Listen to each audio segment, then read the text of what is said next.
Hoje iniciamos no Conexão Espírita uma reflexão em 2 episódios sobre a vida do espírito após a morte, conforme o Livro dos Espíritos, começando pelas perguntas 965 a 973.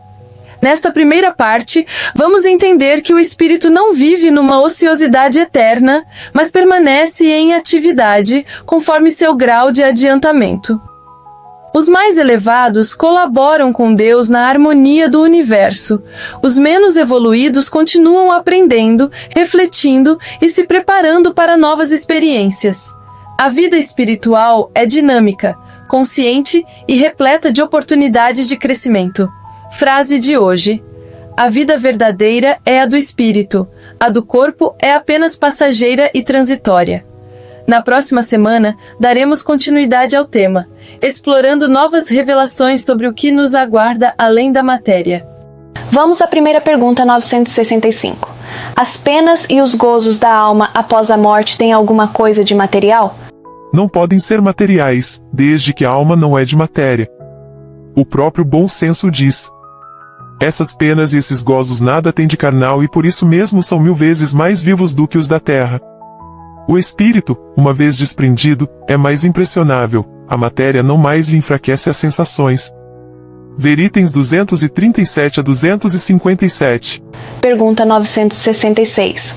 Por que o homem faz ideias tão grosseiras e absurdas das penas e dos gozos da vida futura? Inteligência ainda não suficientemente desenvolvida. A criança compreende da mesma maneira que o adulto. Aliás, isso depende também do que se tem ensinado, é nesse ponto que há necessidade de uma reforma. Vossa linguagem é muito imperfeita para exprimir o que existe além do vosso alcance. Por isso foi necessário fazer comparações, sendo essas imagens e figuras tomadas como a própria realidade. Mas à medida que o homem se esclarece, seu pensamento compreende as coisas que a sua linguagem não pode traduzir. Questão 967. Em que consiste a felicidade dos bons espíritos? Em conhecer todas as coisas, não ter ódio, nem ciúme, nem inveja, nem ambição, nem qualquer das paixões que fazem a infelicidade dos homens. O amor que os une é para eles a fonte de uma suprema felicidade. Não experimentam nem as necessidades, nem os sofrimentos, nem as angústias da vida material. São felizes com o bem que fazem. De resto, a felicidade dos espíritos é sempre proporcional à sua elevação. Somente os espíritos puros gozam, na verdade, da felicidade suprema, mas nem por isso os demais são infelizes. Entre os maus e os perfeitos há uma infinidade de graus, nos quais os gozos são relativos ao estado moral.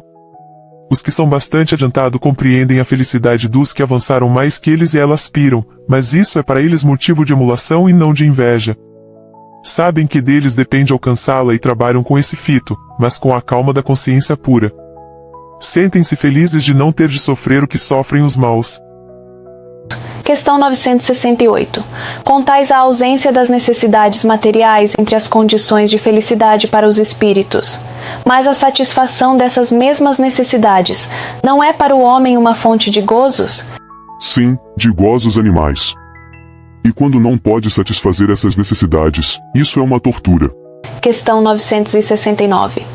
O que se deve entender quando se diz que os espíritos puros estão reunidos no seio de Deus e ocupados em lhe cantar louvores? É uma alegoria para dar ideia da compreensão que eles têm das perfeições de Deus, pois o veem e compreendem, mas, como tantas outras, não se deve tomá-la ao pé da letra. Tudo na natureza, desde o grão de areia, canta, ou seja, proclama o poder, a sabedoria e a bondade de Deus. Mas não penseis que os espíritos bem-aventurados estejam em contemplação na eternidade. Isso seria uma felicidade estúpida e monótona, e mais ainda, a felicidade do egoísta, pois a sua existência seria uma inutilidade sem fim.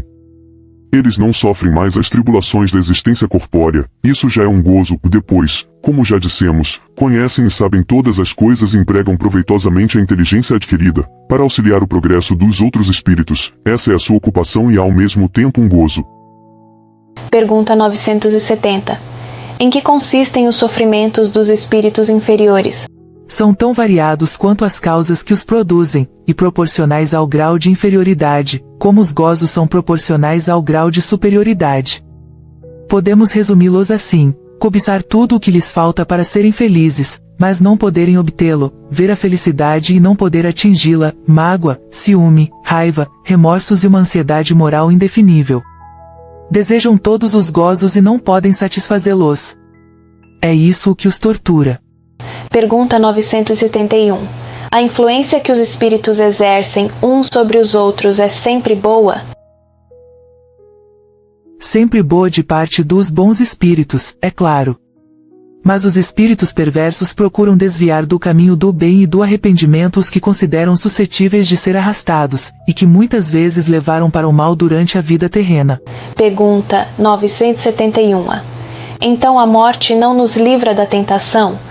Não, mas a ação dos maus espíritos é muito menor sobre outros espíritos do que sobre os homens, pois aqueles não estão sujeitos às paixões materiais.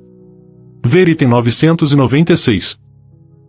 Pergunta 972. Como procedem os maus espíritos para tentar os outros espíritos, se não dispõem do auxílio das paixões? Se as paixões não existem materialmente, existem, entretanto, no pensamento dos espíritos atrasados. Os maus entretêm esses pensamentos, arrastando suas vítimas aos lugares onde deparam com essas paixões e com tudo que as possa excitar. Pergunta 972.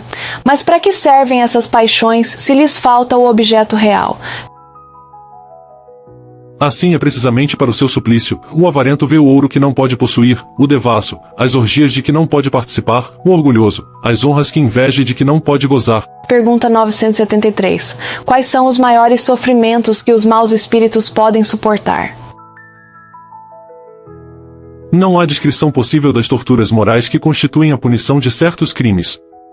Os próprios espíritos que as sofrem teriam dificuldades em vos dar uma ideia. Mas seguramente a mais horrível é o pensamento de serem condenados para sempre. Comentário de Kardec. O homem tem das penas e dos gozos da alma após a morte uma ideia mais ou menos elevada, segundo o estado de sua inteligência. Quanto mais ele se desenvolve, mais essa ideia se depura e se desprende da matéria. Compreende as coisas de maneira mais racional, deixa de tomar ao pé da letra as imagens de uma linguagem figurada. A razão mais esclarecida nos ensina que a alma é um ser inteiramente espiritual e por isso mesmo não pode ser afetada pelas impressões que não agem fora da matéria. Mas disso não se segue que esteja livre de sofrimentos, nem que não seja punida pelas suas faltas. Ver item 237.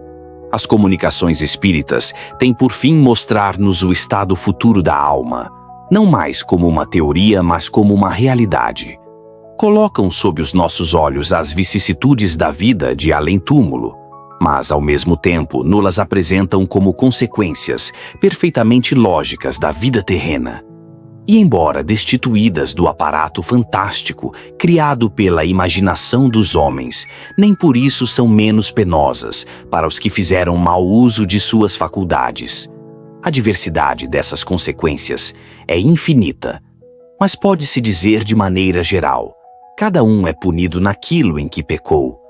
Assim é que uns o são pela incessante visão do mal que fizeram, outros pelos remorsos, pelo medo, pela vergonha, a dúvida, o isolamento, as trevas, a separação dos seres que lhes são caros, etc.